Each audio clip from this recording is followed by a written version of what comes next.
memperbaiki hati seorang hamba. Karena hati ini adalah masalah yang penting, maka selalu harus kita jaga. Sudah masuk Isya? Belum nih? Kurang berapa? Kurang 3 menit. Baik. Hal yang pertama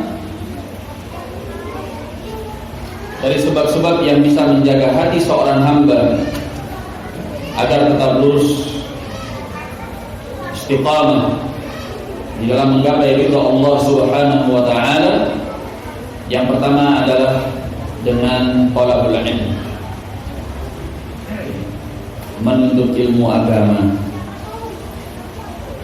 Hati itu siraman rohaninya adalah ilmu, makanannya adalah ilmu, minumnya adalah ilmu, asupannya adalah ilmu. Kalau hati kita ini gersang dari ilmu, kering kerontang,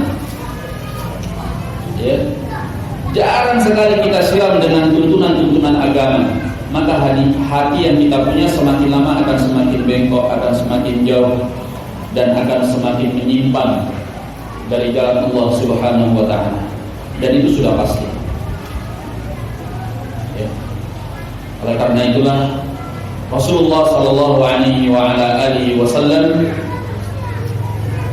sebagaimana dalam hadis yang ma'ruf, hadis Muawiyah bin Abi Sufyan di dalam Sahih Al-Bukhari dan Muslim, beliau menyatakan, man yuridillahu bihi khairan yufaqihu fid din. Barang siapa yang Allah inginkan terhadapnya kebaikan, Allah fahamkan dia tentang agamanya.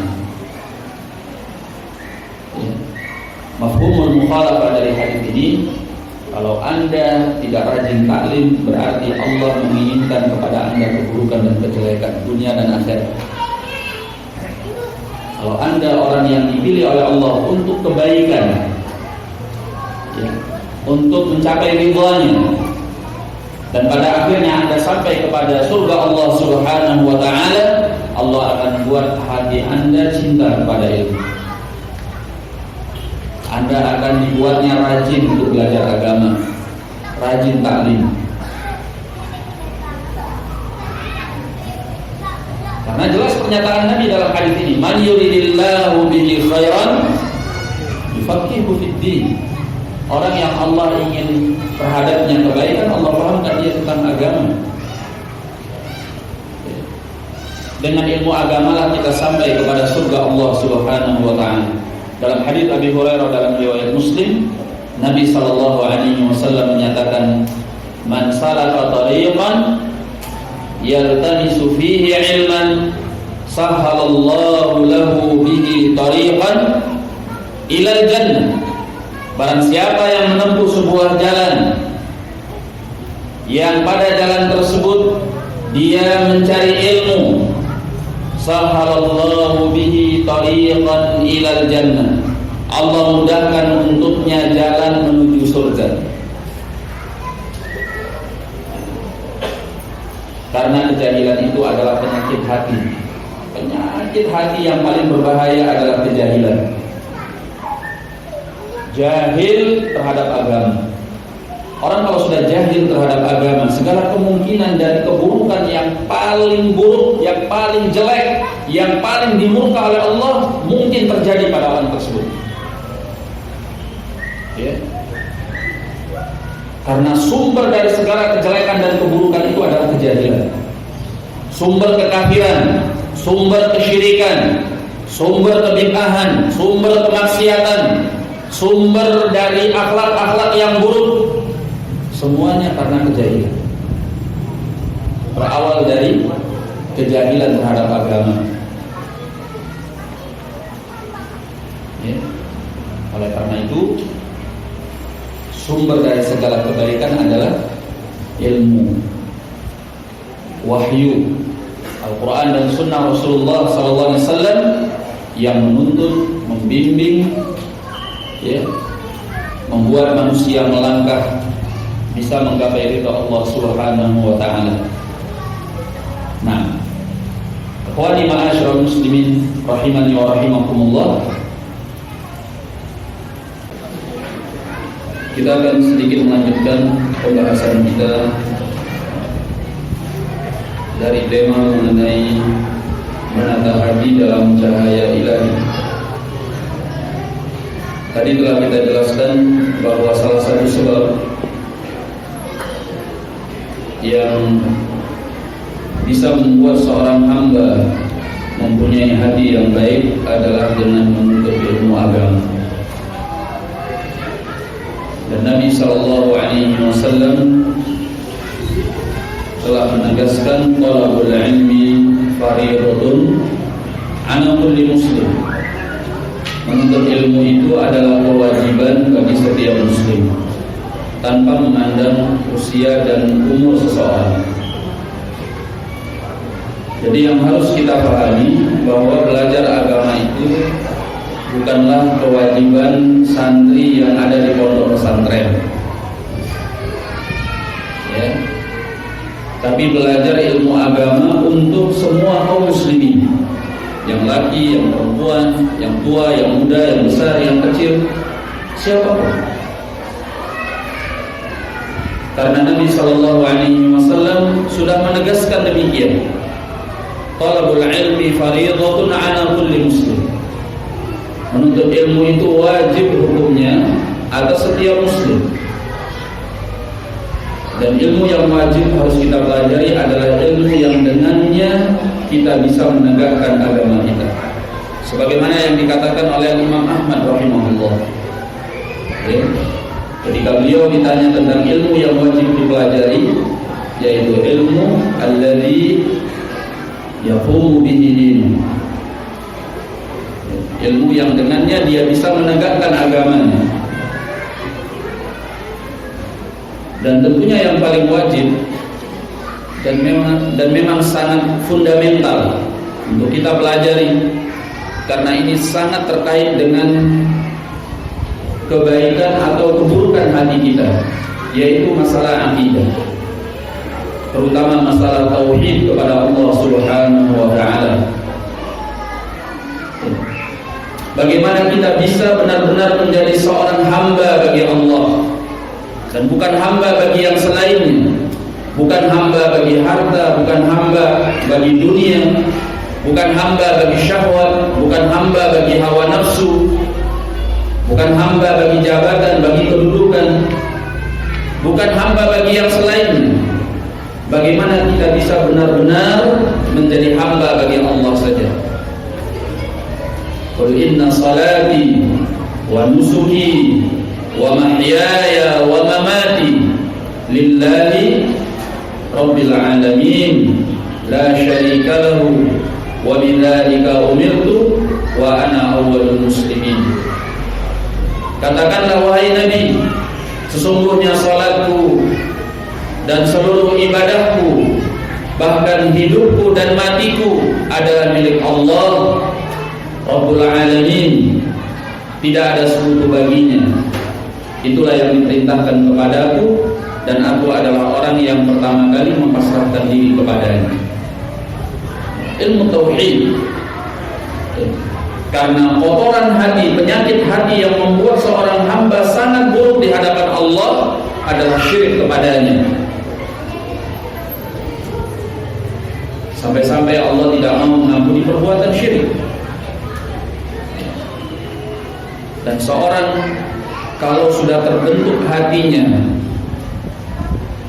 sehingga dia benar-benar bisa menjadikan dirinya sebagai hamba bagi Allah, ini gampang untuk diatur dengan syariat. Apapun yang diatur oleh Allah di dalam Al-Quran dan Sunnah melalui Rasulnya Sallallahu Alaihi Wasallam, maka hamba itu akan siap.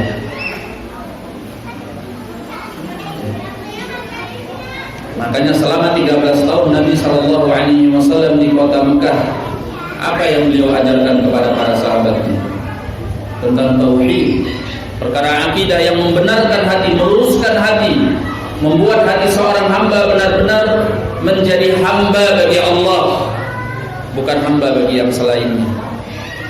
13 tahun, dan itu enggak sebentar. dalam jangka waktu 13 tahun itu hanya satu syariat yang turun, yaitu syariat sholat. Setelah tahun yang ke-10 tahun yang ke-10 setelah diutusnya beliau sebagai nabi dan rasul alaihi salatu wassalam. Adapun syariat yang banyak seperti yang kita ketahui sekarang ini datang setelah periode Mekah. Semuanya di kota Madinah. Dalam keadaan sahabat sudah benar-benar siap, hatinya benar-benar sudah menghamba kepada Allah, sehingga apapun syariat yang Allah turunkan kepada Nabi-Nya sallallahu alaihi wasallam, maka para sahabat itu akan mengatakan sami'na wa ata'na, karena hatinya siap, hatinya sudah lurus, hatinya sudah baik.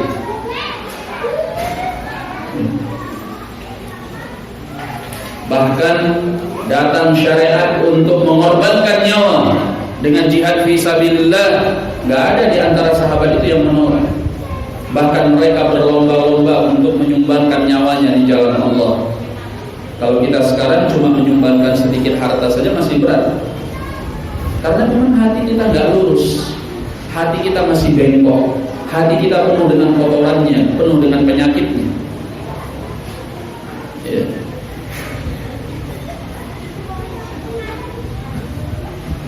Apapun syariat yang turun, mereka mengatakan sami'na wa ata'na. Sekarang ini kan lagi viral ya, tentang orang-orang yang hijrah.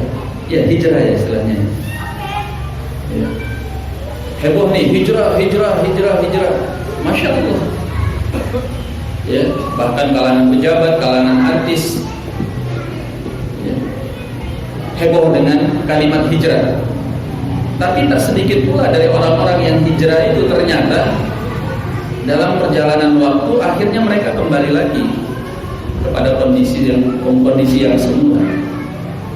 Dari apa yang sudah mereka tinggalkan ternyata balik lagi. Karena seorang hijrah itu gak mudah.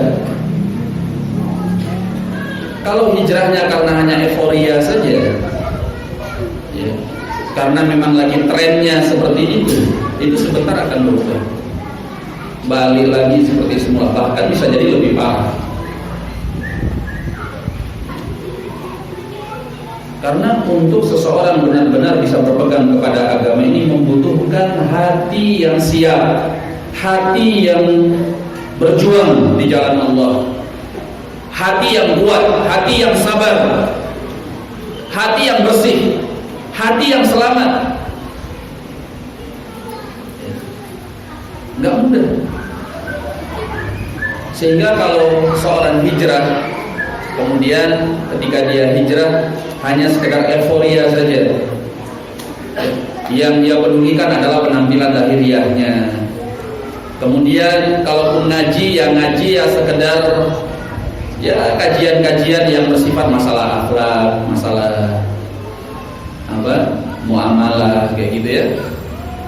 Kemudian masalah-masalah motivasi dan sebagainya. Kalau cuma itu tak ada pengaruhnya yang besar. Seorang kalau sudah ingin kembali kepada Allah Subhanahu wa taala, ingin menjadi orang yang lebih baik, ingin memperbaiki dirinya, dia harus memperbaiki hatinya. Dan perkara hati yang harus dia perbaiki, yang pertama adalah dia harus belajar dengan serius, belajar agama dengan serius. Dan ilmu agama yang harus serius dia pelajari adalah perkara akidah, terutama masalah tauhid, bagaimana dia menghamba kepada Allah Subhanahu wa taala. 13 tahun ya, Rasulullah sallallahu alaihi wasallam menggembleng, membentuk para sahabatnya. Padahal yang digembleng dan dibentuk ini orang-orang mulia semacam Abu Bakar, Umar, Uthman, Ali, ya. Dan sahabat-sahabat Muhajirin yang Masya Allah 13 tahun, bukan sebentar, membutuhkan waktu 13 tahun. Apalagi kita harus belajar tentang tauhid, belajar tentang akidah, ya.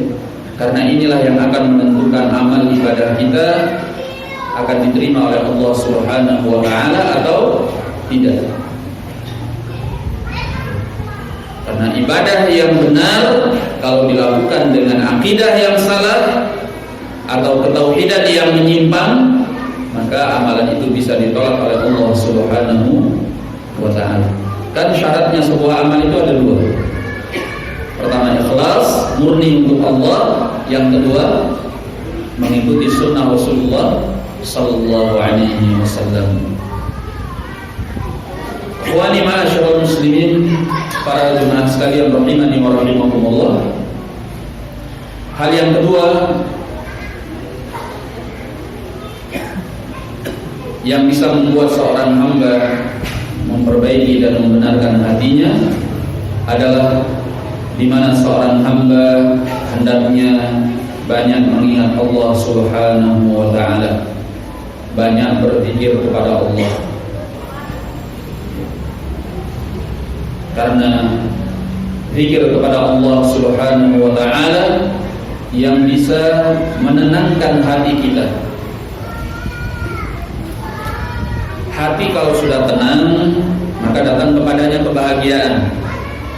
Hati yang besar, hati yang bahagia akan bisa dengan mudah untuk tunduk kepada Allah dan Rasul-Nya. Hati yang selalu bersama Allah Subhanahu wa ta'ala, maka syaitan tidak mendapatkan peluang untuk menggodanya. Makanya di dalam surat Ar-Ra'd ayat yang ke-28, di mana Allah Subhanahu wa ta'ala menyatakan alladzina amanu wa tatma'innu qulubuhum bi dzikrillah ala bi dzikrillah tatma'innul qulub. Orang-orang yang beriman, kata Allah, dan hati mereka menjadi tenang karena mengingat Allah. Bukankah dengan mengingat Allah hati-hati manusia menjadi tenang? Maka sangat penting sekali untuk kita selalu mengingat Allah Subhanahu wa ta'ala. Orang yang berpaling dari mengingat Allah, hidupnya akan disengsarakan oleh Allah. Kata Allah dalam surat Thaha ayat 123 dan 124, fa imma ya'tiyannakum minni huda, jika datang kepada kalian petunjuk dariku, faman ittaba'a hudaya fala yadhil wala yashqa, barang siapa yang mau mengikuti petunjukku, maka dia tidak akan pernah sesat dan dia tidak akan pernah celaka hidupnya. Wa man a'rada an dzikri fa inna lahu ma'isyatan dhanka, namun barang siapa yang berpaling dari mengingatku, maka dia akan mendapatkan kehidupan yang sengsara. Wa nahsyuruhu yaumal qiyamati a'ma, dan kami bangkitkan dia di hari kiamat kelak dalam keadaan buta. Qala rabbi lima hasyartani a'ma wa qad kuntu basira, dia akan menyatakan, wahai Tuhan penciptaku, kenapa engkau bangkitkan aku dalam keadaan buta, padahal di dunia aku pernah bisa melihat. Qala kadzalika atatka ayatuna fanasitaha fakadzalikal yauma tunsa. Allah mengatakan, demikianlah telah datang kepadamu ayat-ayat peringatan kami, lalu engkau mengabaikannya, maka pada hari ini engkau akan dilupakan. Orang yang kalau lupa dari Allah, maka ada syaitan yang selalu mengiringinya. Ya. Kata Allah di dalam Al-Quran, wa man yu'rid an dzikrir rahman nuqayyid lahu syaitanan fahuwa lahu qarin. Barang siapa yang berpaling dari mengingat Allah yang Maha Pengasih, nuqayyid lahu syaitanan, kata Allah, kami buatkan untuknya seorang syaitan, fahuwa lahu qarin, yang mana syaitan ini akan selalu menjadi teman yang mengiringinya. Begitu kita lupa dari Allah, muncul syaitan itu yang menggoda kita dan mengajak kita kepada keburukan. Dalam surat An-Nas, qul a'udzu birabbin nas, malikin nas, ilahin nas, min syarri al-waswasil khannas. Ya, kita berlindung kepada Allah dari keburukan bisikan-bisikan al-khannas, Al-Khannas itu apa? Dalam penafsiran Ibn Abbas disebutkan itu adalah syaitan yang kalau kita mengingat Allah dia bersembunyi. Tapi kalau kita lupa dari Allah dia muncul untuk menggoda kita. Alladzi yuwaswisu fi sudurin nas, yang selalu membisik-bisikkan ke dalam dada manusia, minal jinnati wan nas, baik dari kalangan jin maupun manusia. Ya. Begitu kita lupa dari mengingat Allah, muncul syaitan di dalam hati kita menggoda kita untuk keburukan. Ya. Datang pula syaitan dari kalangan manusia yang mengajak kita kepada kejelekan itu karena dia melihat kita lengah dari Allah. Ini kayaknya gampang nih digodanya. Kayaknya gampang nih diajak maksiat. Ini kayaknya gampang nih diajak untuk keburukan. Datang teman-teman yang buruk. Ya. Penyambung lisan bagi syaitan menyampaikan ajakannya. Maka seorang yang ingin meluruskan hatinya tidak boleh terlepas dari mengingat Allah Subhanahu wa ta'ala. Ya. Dengan berzikir, berdoa. Bahkan dalam sehari semalam Rasulullah SAW sudah banyak di dalam sunnahnya mengajarkan kita zikir-zikir supaya kita terlindung dari syaitan, baik syaitan manusia ataupun syaitan jin. Ya. Maka penting sekali kita mempelajari zikir-zikir tersebut. Ya. Yang diantaranya yang sangat penting adalah zikir as-sabah wal masa, zikir pagi dan petang. Supaya di sepanjang hari 1 kali 24 jam itu kita terlindung dari syaitan. Ya. Entah syaitan yang ingin mencelakai kita atau syaitan yang ingin menggoda kita di dalam keburukan. Maka penangkalnya adalah zikir kepada Allah Subhanahu wa ta'ala.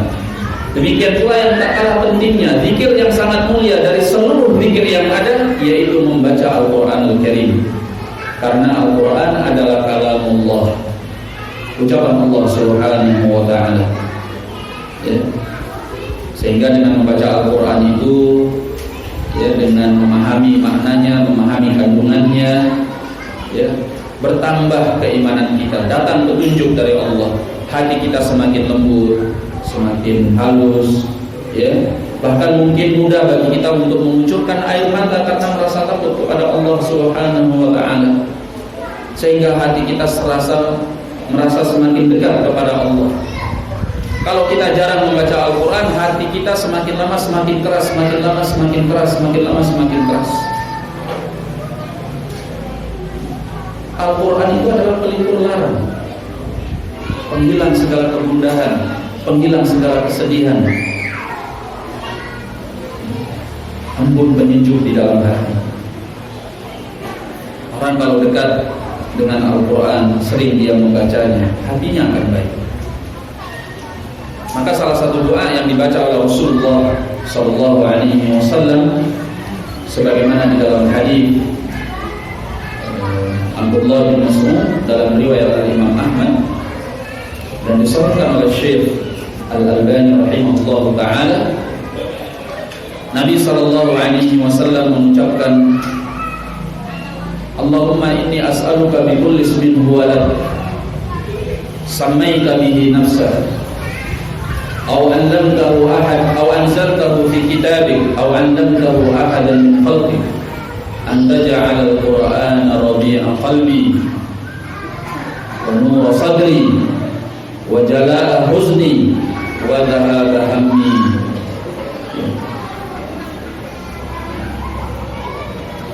Atau secara lebih lengkap dari awal doa beliau mengucapkan, Allahumma inni ana 'abduka wa ibnu 'abdika wa ibnu amatika nasiyati bi yadik madin fiyya hukmuk 'adlun fiyya qada'uk. Allahumma inni as'aluka bi kulli ismin huwa lak sammaita bihi nafsak wa anzaltahu fi kitabik aw 'allamtahu ahadan min khalqik an taj'ala al-Qur'ana rabi'a qalbi wa nura sadri wa jalaa huzni wa dhahaba hammi. Kata beliau alaihi salatu wassalam, ya Allah, sungguhnya aku adalah hamba-Mu dan aku adalah hamba, anak dari hamba lelakimu dan anak dari hamba wanitamu. Nasiyati biyadik, ubun-ubunku berada di tanganmu. Segala hukummu pasti berlaku kepadaku, dan segala keputusanmu pasti adil terhadapku. Aku mohon kepadamu ya Allah, dengan seluruh nama yang Engkau punya, yang Engkau namakan dengannya dirimu, atau yang Engkau turunkan di dalam kitab sucimu, atau Engkau ajarkan kepada salah seorang dari hamba-Mu. Aku minta kepadamu ya Allah, Engkau jadikan Al-Quran sebagai Rabi'an qalbi. Rabi' itu adalah air penyejuk, air penyejuk hatiku yang padanya ada kehidupan. Wa nur sadri, Engkau jadikan Al-Quran itu sebagai cahaya dadaku. Wa jala huzni, dan melenyap segala kesedihanku. Wa dhahaba hammi, dan penghilang segala kegundah gulanaanku. Ini doa Rasulullah SAW yang beliau ajarkan kepada kita.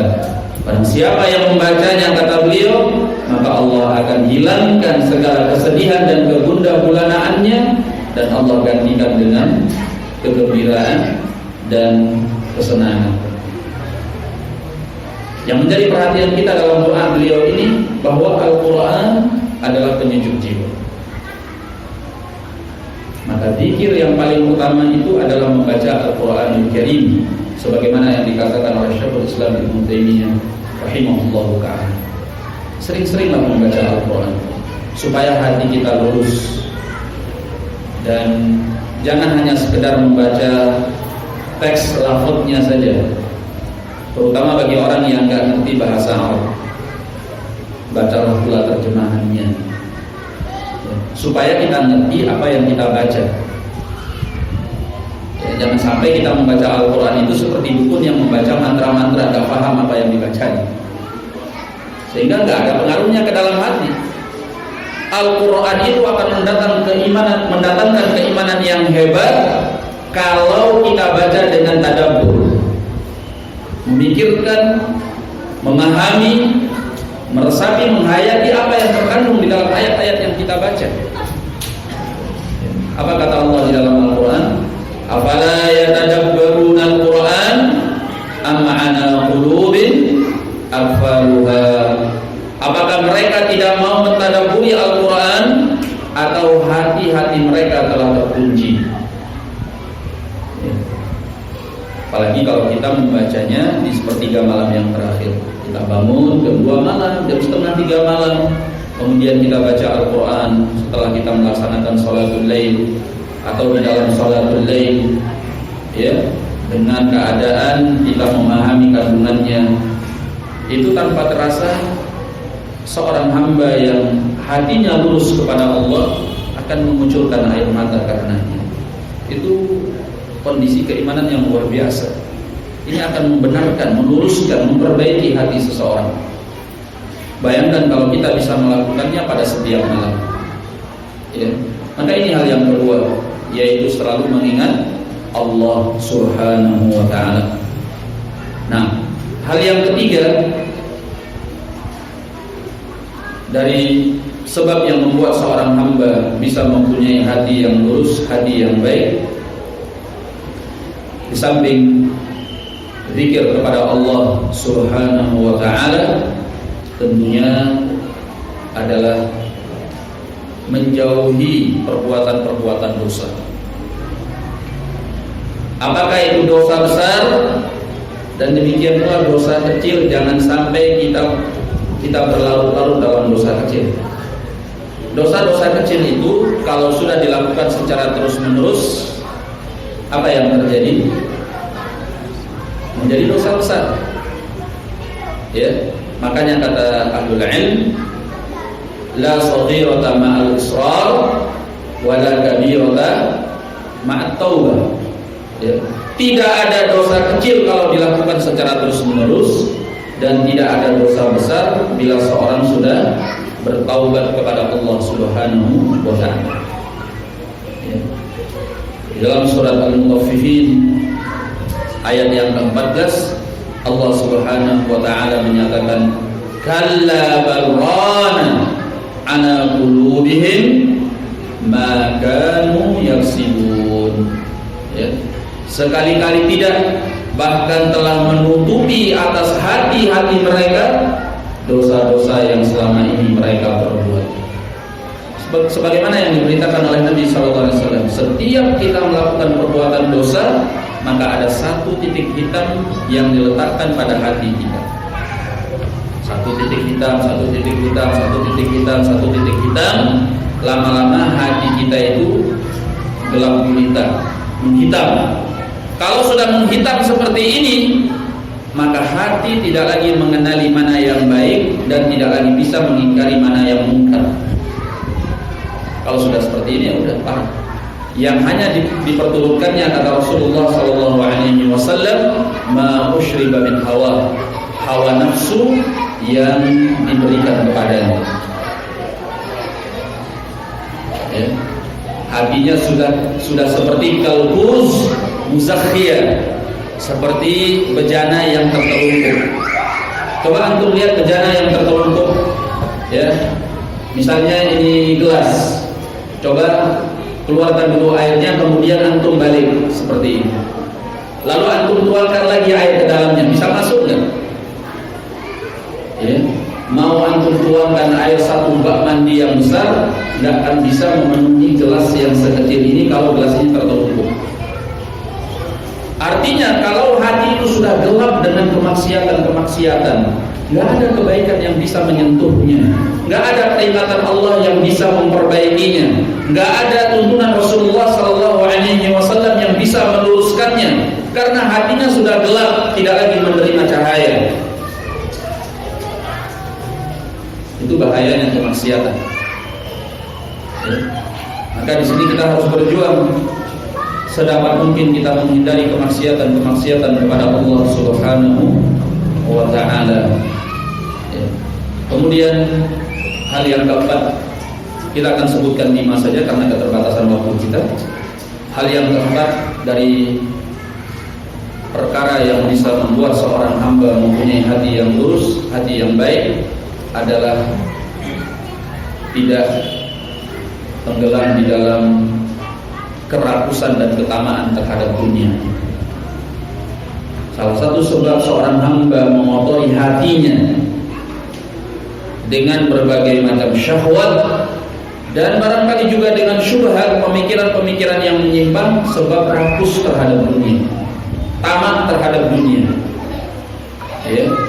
Sehingga kehidupan dunia itu merusaknya. Banyak orang yang bukan karena tidak tahu kebenaran, bukan karena dia tidak mengerti ilmu, bukan karena dia tidak paham dalil, tapi karena dia memperturutkan hawa nafsu sehingga hatinya menjadi rusak dan dirinya menyimpang dari jalan Allah Subhanahu wa taala. Ya. Allah menyatakan di dalam surat An-Nazi'at ayat ke-37 sampai ke-39, fa amma man tagha wa athara al-hayata ad-dunya fa innal jahima hiyal ma'wa. Adapun orang yang melampaui batas dan lebih mengedepankan kehidupan dunia, maka sungguhnya neraka jahanam itu adalah tempat kembalinya. Wa amma man khafa maqama rabbih wa nahan nafsa 'anil hawa. Adapun orang yang takut kepada Rabb-nya dan mau menahan diri dari hawa nafsu, fa innal jannata hiyal ma'wa. Sungguhnya surga itulah tempat kembalinya. Orang kalau sudah karena rakusnya terhadap dunia, memperturutkan hawa nafsu, memperturutkan syahwat, maka dia akan tidak peduli kepada apapun, ya. Meskipun dia tahu ilmunya, dia akan langgar, dia akan tidak acuhkan ilmunya, sehingga pintu-pintu petunjuk itu ditutup oleh Allah Subhanahu wa taala. Hatinya ditutup oleh Allah, pendengarannya ditutup oleh Allah, penglihatannya ditutup oleh Allah, sehingga tidak ada hidayah yang bisa masuk karena dia memperturutkan hawa nafsunya. Ya. Sehingga orang seperti ini sulit sekali untuk kita memberi nasihat kepadanya. Gak bisa, dia sudah kebal, gak mempan.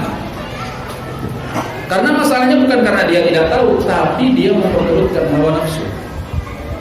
Ini bahayanya kehidupan dunia yang kita kejar dengan cara yang rakus dan tamak. Ya.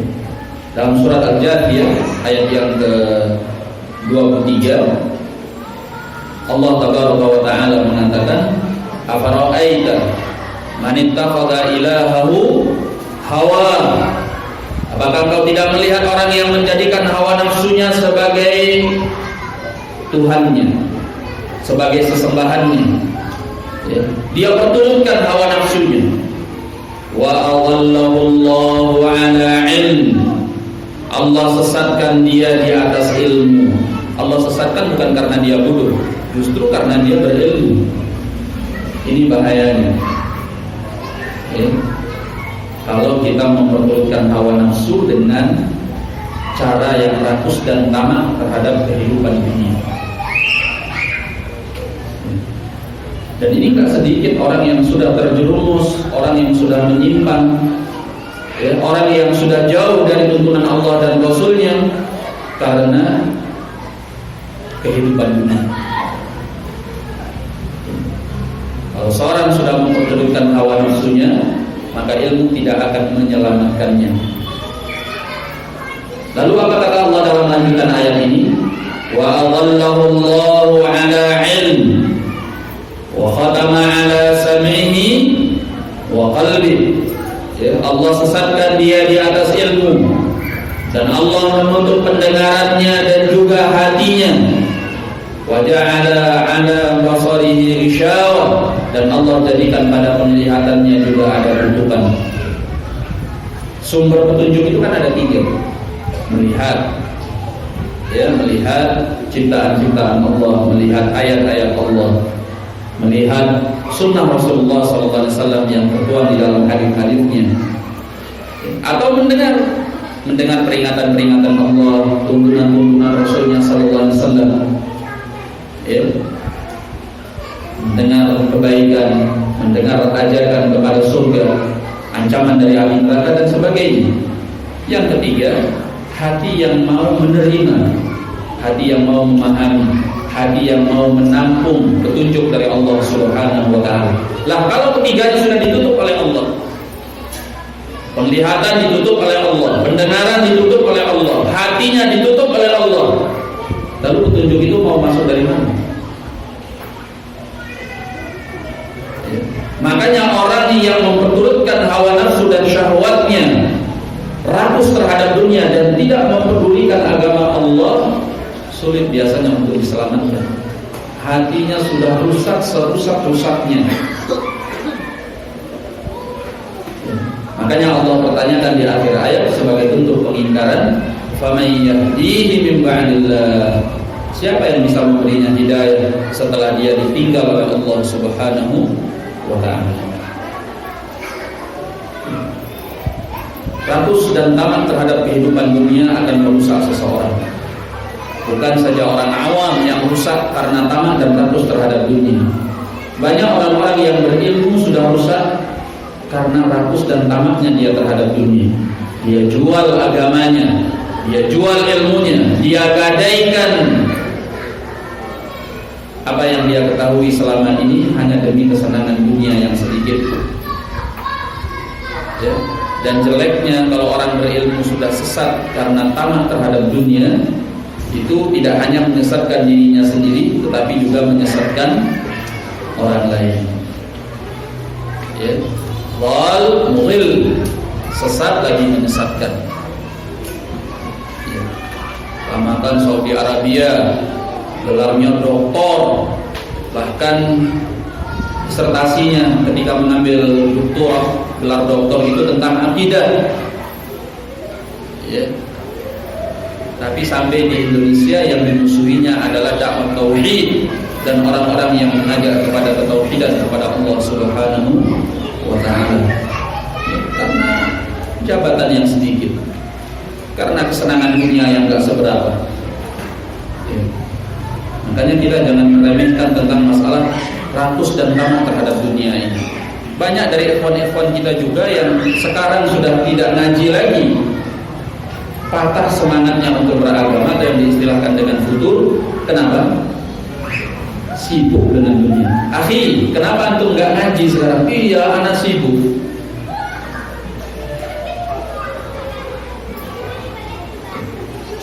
Kita lihat sudah nggak jenggotan, celananya sudah mulai melebihi mata kaki. Apa dia nggak paham ilmu? Lah itu ikhwan senior lebih dulu ngajinya dari antum. Banyak orang yang sudah hilang dari majelis ilmu, nggak lagi ngaji, sibuk dengan urusan dunia. Ya. Dan orang yang rakus tamak terhadap dunia ini, belum tentu dia mendapatkan kesenangan dunia yang dia inginkan. Dia rugi dua kali, udah dunianya nggak dia dapatkan, akhiratnya juga tidak dia dapatkan. Ini sangat merusak hati. Ya. Sering sekali kita mengalahkan kepentingan Allah dan Rasulnya dengan alasan apa? Urusan dunia. Hati kita selalu lemah kalau sudah ada dua kepentingan. Satu Allah dan Rasulnya, satu urusan perut dan yang di sekitar perut. Banyak sekali orang yang kalah. Maka orang yang bisa selamat memperbaiki hatinya adalah orang yang zuhud terhadap dunia. Bukan berarti kemudian kita nggak bekerja, tidak mengejar dunia, tidak mencari rezeki. Tetap kita mengejar dunia, mencari rezeki. Bukannya orang zuhud itu nggak boleh kaya. Bisa jadi dia seorang kaya raya, tapi kaya rayanya seperti Abu Bakar, kaya rayanya seperti Abdurrahman bin Auf. Coba lihat sahabat-sahabat yang mulia itu, orang kaya raya, tetapi kekayaan tidak pernah membuatnya jauh dari Allah Subhanahu wa ta'ala, karena hatinya tidak pernah rakus dan tamak terhadap dunia. Ya. Tapi seorang yang fakir, seorang yang miskin, ketika dia rakus dan tamak terhadap dunia, dia hidup di dalam kemelaratan dan dia juga jauh dari Allah Subhanahu wa ta'ala. Bahkan banyak di antara mereka yang gak sholat. Banyak di antara mereka bahkan di bulan suci Ramadan masih makan. Ya, dia sibuk dengan urusan dunianya, rakus terhadap dunia, dan hidupnya tetap melarat. Dia dirusak oleh dunia dan ambisinya. Oleh karenanya, barakallahu fikum, zuhud terhadap dunia itu, kata Syekhul Islam Ibnu Taimiyah, adalah di mana seseorang ya mendahulukan apa yang bermanfaat untuknya di akhirat kelak. Kalau sudah urusan akhirat, kalau kita ingin menjadi orang zuhud, walaupun kita kaya raya, kita masih bisa tetap zuhud, tidak rakus terhadap dunia. Caranya seperti apa? Setiap ada kepentingan akhirat, kepentingan Allah dan Rasulnya, maka tidak ada urusan dunia yang bisa mengalahkan kita. Tetap sebagai prioritas adalah kehidupan akhirat, mendahulukan Allah dan Rasulnya. Itu orang zuhud. Misalnya nih antum ngaji, ini contoh ringan ya. Untuk ngaji, ketika sudah giliran ngaji, ana mau ngaji. Ketika ngaji tidak boleh ada orang yang mengganggu kepentingan ana ngaji. Ini kepentingan akhirat. Maka handphone harus mati. Gak ada orang yang boleh pesan order barang dari anak. Ketika ada tawaran akhir, ini penting sekali, sekarang antum antar. Nanti batin. Wah, kalau nggak langganannya lari, biarin lari. Anak mau ngaji. Itu orang suka begitu. Ya. Kalau rezeki kita nggak akan kemana kok. Dia lari, insya Allah Allah ganti dengan yang lebih baik. Setiap orang yang meninggalkan sesuatu karena Allah, Allah ganti dengan dia dengan yang lebih baik, insya Allah. Ya, lebih berkah. Ngapain kita memikirkan sesuatu yang kalau itu menghalangi kita dari kepentingan akhirat kita, dari Allah dan Rasul. Begitu orang yang zuhud. Ya, orang zuhud itu bukan kemudian berarti dia melarang. Karena yang paling penting itu yang ada di sini, bagaimana kita mensikapi kehidupan dunia ini. Masalah kaya dan miskin itu sudah menjadi keputusan Allah yang Allah bagi-bagi. Kalau Allah sudah menentukan seseorang kaya, ya kaya aja, walaupun orang sedunia ini berusaha untuk memiskinkannya. Kalau orang itu memang Allah takdirkan miskin, gak akan ada orang yang bisa membuatnya kaya. Siapapun itu. Sudah. Masalah kaya dan miskin itu sudah ditentukan oleh Allah. Sekarang bagaimana kita mensikapi dunia ini, kehidupan dunia ini. Maka jangan sampai kehidupan dunia mengalahkan kita sehingga merusak hati kita untuk menjauh dari Allah Subhanahu wa ta'ala. Ya. Akhwani ma'asyiral muslimin rahimani wa rahimakumullah. Yang kelima,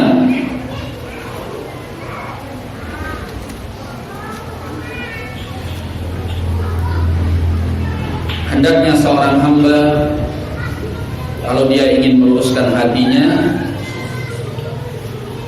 sering-sering berdoa kepada Allah Subhanahu wa ta'ala, meminta agar dia diberi keistiqomahan oleh Allah Ta'ala.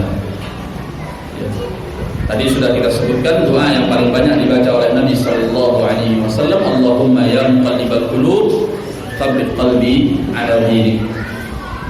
Atau dalam riwayat Muslim dari hadis Abi Hurairah, lafaznya sedikit berbeda, yaitu beliau membaca Allahumma ya musarrifal qulub sarrif qulubana ala ta'atik. Wahai zat yang mengubah-ubah hati, maka arahkan hati kami di atas ketaatan kepadamu. Ada juga doa di dalam Al-Quran, dalam surat Ali Imran ayat yang ke-8, Allah ajarkan kita untuk membaca Rabbana la tuzigh qulubana ba'da idh hadaitana wa hab lana min ladunka rahmah innaka antal wahhab. Wahai Tuhan pencipta kami, jangan Engkau palingkan hati kami setelah Engkau memberi kami petunjuk, dan berilah kami rahmat dari sisimu, karena sungguhnya Engkau adalah Zat yang Maha Memberi. Ali Imran ayat yang ke-8. Karena yang menguasai hati kita adalah Allah. Kita nggak bisa, ya, sehebat apapun ilmu kita, sehebat apapun amalan kita, kalau Allah sudah berkehendak menyimpangkan kita, maka kita akan menyimpang. Maka mintalah kepada Allah kelurusan hati. Kalau Nabi saja selalu berdoa Allahumma ya muqallibal qulub tsabbit qalbi ala dinik, siapa yang lebih pantas untuk berdoa ini daripada Rasulullah SAW? Ya tentunya kita sebagai orang yang jauh peringkatnya, jauh kedudukannya di bawah Nabi alaihi salatu wassalam.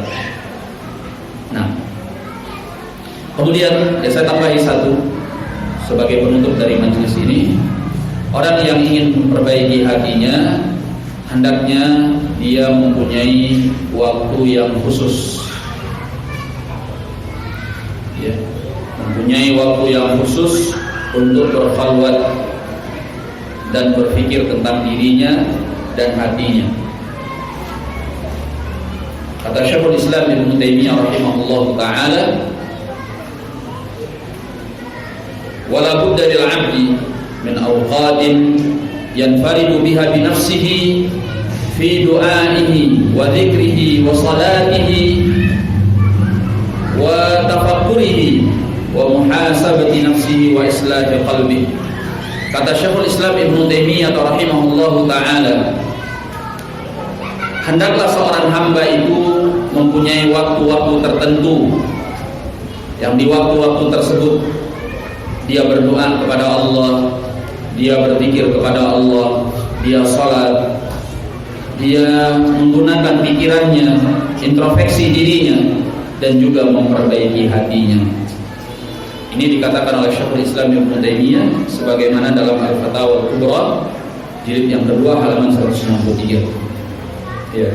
Jadi kita harus punya waktu khusus, ya, di dalam rumah. Kalau bisa kita punya tempat khusus yang memang tempat itu sebagai tempat yang kita gunakan untuk kita beribadah kepada Allah. Untuk sholat sunnah kita melaksanakannya di tempat tersebut, atau paling tidak tempat itu kita gunakan untuk kita kita berpikir, terutama di saat hati kita kosong dari berbagai kesibukan dunia, yaitu di sepertiga malam terakhir. Setelah kita ibadah kepada Allah, kita sholat malam, kita baca Quran, kita zikir, kita doa, ambil waktu sebentar berpikir, ya Allah, apa yang sudah aku lakukan selama ini? Kita introspeksi diri, apa dosa yang sudah kita perbuat sehingga kita bertaubat kepada Allah? Ya. Apa kebaikan yang sudah kita lakukan sehingga kita termotivasi untuk meningkatkannya lebih daripada yang sebelumnya? Ini sangat penting sekali. Ya. Karena seorang tanpa introspeksi diri, dia tidak akan menjadi pribadi yang lebih baik. Gak usahkan dalam urusan agama, antum kalau yang terlibat di perusahaan, kan setiap tahun ada evaluasi, ya nggak sih? Iya kan? Ada evaluasi. Orang yang bisnisnya tertata dan maju, pasti dia mempunyai waktu di mana dia melakukan audit, iya kan? Kemudian dia melakukan evaluasi, kemudian membuat program-program, iya nggak sih? Itu untuk urusan dunia. Untuk urusan akhirat juga demikian. Kita sebagai pribadi pun harus melakukan hal tersebut.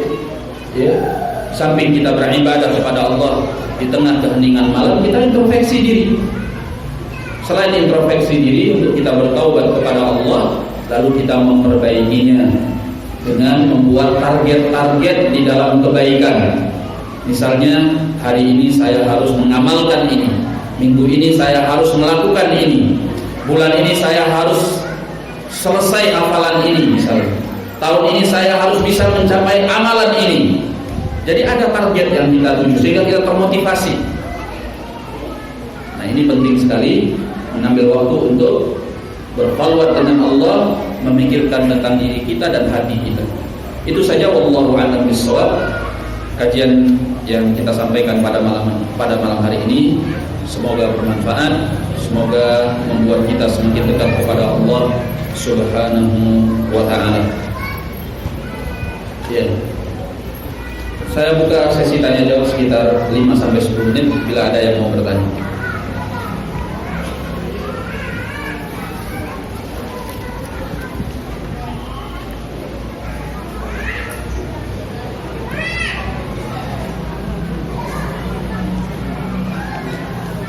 Siapa yang bisa bacakan pertanyaan? Untuk bacakan pertanyaan sehingga saya bisa menjawab. Kadang saya sulit membaca tulisan sebagian ikhwan ini maksudnya apa gitu.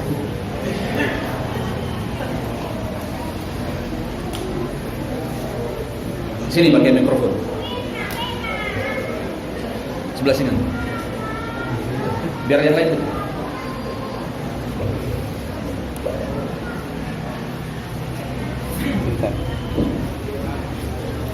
Bismillah. Assalamualaikum warahmatullahi wabarakatuh. Barakallahu fiikum Ustaz dan keluarga.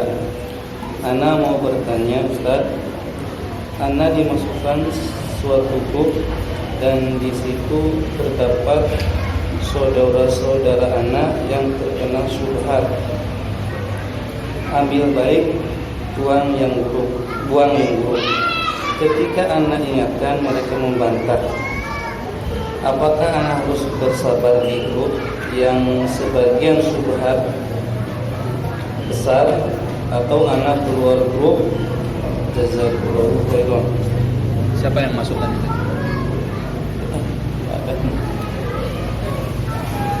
Jazakallahu khairan. Nah, ya kalau antum sudah tahu grupnya seperti itu, ya keluar aja. Kenapa bertahan di grup yang antum merasa bahwa grup itu akan membahayakan kepada agama antum? Ya udah keluar aja. Ya. Dan seperti pernyataan tadi bahwa ambil baiknya, buang buruknya, itu kalau orang tersebut mempunyai filter, mempunyai ilmu. Lah kalau antum nggak punya ilmunya, antum bisa menyaringnya dengan apa? Bisa jadi yang antum anggap baik ternyata buruk, atau yang buruk antum anggap buruk ternyata baik. Lah antum mau menilai dengan apa? Ya. Maka kalau sudah urusan agama itu jangan sembarangan. Antum makan boleh sembarangan, resikonya paling dapat penyakit, ujung-ujungnya mati, selesai. Iya kan? Kalau udah mati selesai. Kalau urusan fisik mati selesai. Tapi kalau urusan agama, antum sembarangan belajar, antum sembarangan ngaji, ya, kemudian antum terkena oleh pemahaman yang menyimpang dari tuntunan Allah dan Rasulnya, nggak selesai dengan antum mati. Bahkan setelah antum mati itulah antum mulai mempertanggungjawabkannya di hadapan Allah Subhanahu wa ta'ala. Makanya apa kata Imam Muhammad bin Sirin rahimahullah, masjid antum Muhammad bin Sirin, ya. Masjid Ibnu Sirin, Masya Allah. Beliau menyatakan, inna hadzal ilma din, fanduru amman ta'khuduna dinakum. Ilmu agama ini adalah agama. Oleh karenanya hendaknya kalian melihat dari siapa kalian mengambil agama kalian. Ya, alhamdulillah antum di Tegal ini ada Ustaz Mustafa, ya, orang yang berilmu, dengan pelajaran-pelajaran yang beliau sampaikan bermanfaat bagi antum dan juga bagi kaum muslimin. Maka semangatlah untuk belajar agama. Orang kalau punya ilmu, maka di sanalah dia akan bisa menilai mana yang benar, mana yang salah. Ya. Apa kata Ali bin Abi Thalib? "I'rifil haqqa ta'rifu ahlah." Kenalilah kebenaran itu, engkau akan tahu siapa pendukung kebenaran tersebut.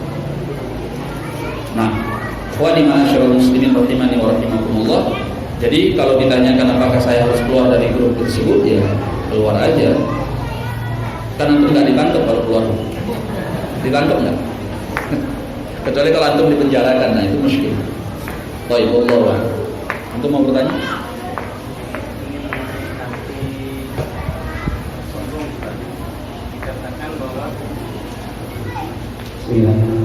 Dikatakan di dalam riwayat dari Pak bahwa sombong itu kan pertama menolak kebenaran, kemudian yang kedua menyarankan demikian. Nah, bagaimana sikap kita misalkan kita ini tidak menyapa atau kita diam saja ketika lewat, apakah itu masih juga sombong? Gimana aja lewat? Kita enggak lewat aja. Kadang orang bilang sombong, itu bagaimana? Iya. Memang dalam hadis yang antum sebutkan tadi bahwa kesombongan itu al-kibru batarul haq wa ghamdun nas. Kesombongan adalah menolak kebenaran dan meremehkan manusia. Terkadang di dalam masyarakat kita memang ada penggunaan yang lebih yang lebih berkembang dalam istilah-istilah tertentu, seperti misalnya kalimat sombong, ya, sehingga orang yang lewat mungkin dia karena nggak ngerti atau dia nggak lihat ada orang di situ, sehingga dia nggak salah, wah sombong tuh. Nah, ini mungkin penggunaan yang lebih luas. Tapi dalam definisi yang dikatakan oleh Nabi Sallallahu Alaihi Wasallam, yang namanya sombong adalah batarul haq wa ghamdun nas, menolak kebenaran dan meremehkan manusia. Kalau antum meremehkan orang, ya, atau menolak kebenaran, baru dikatakan sombong. Tapi kalau tidak mengucapkan salam karena nggak tahu, ya bukan sombong.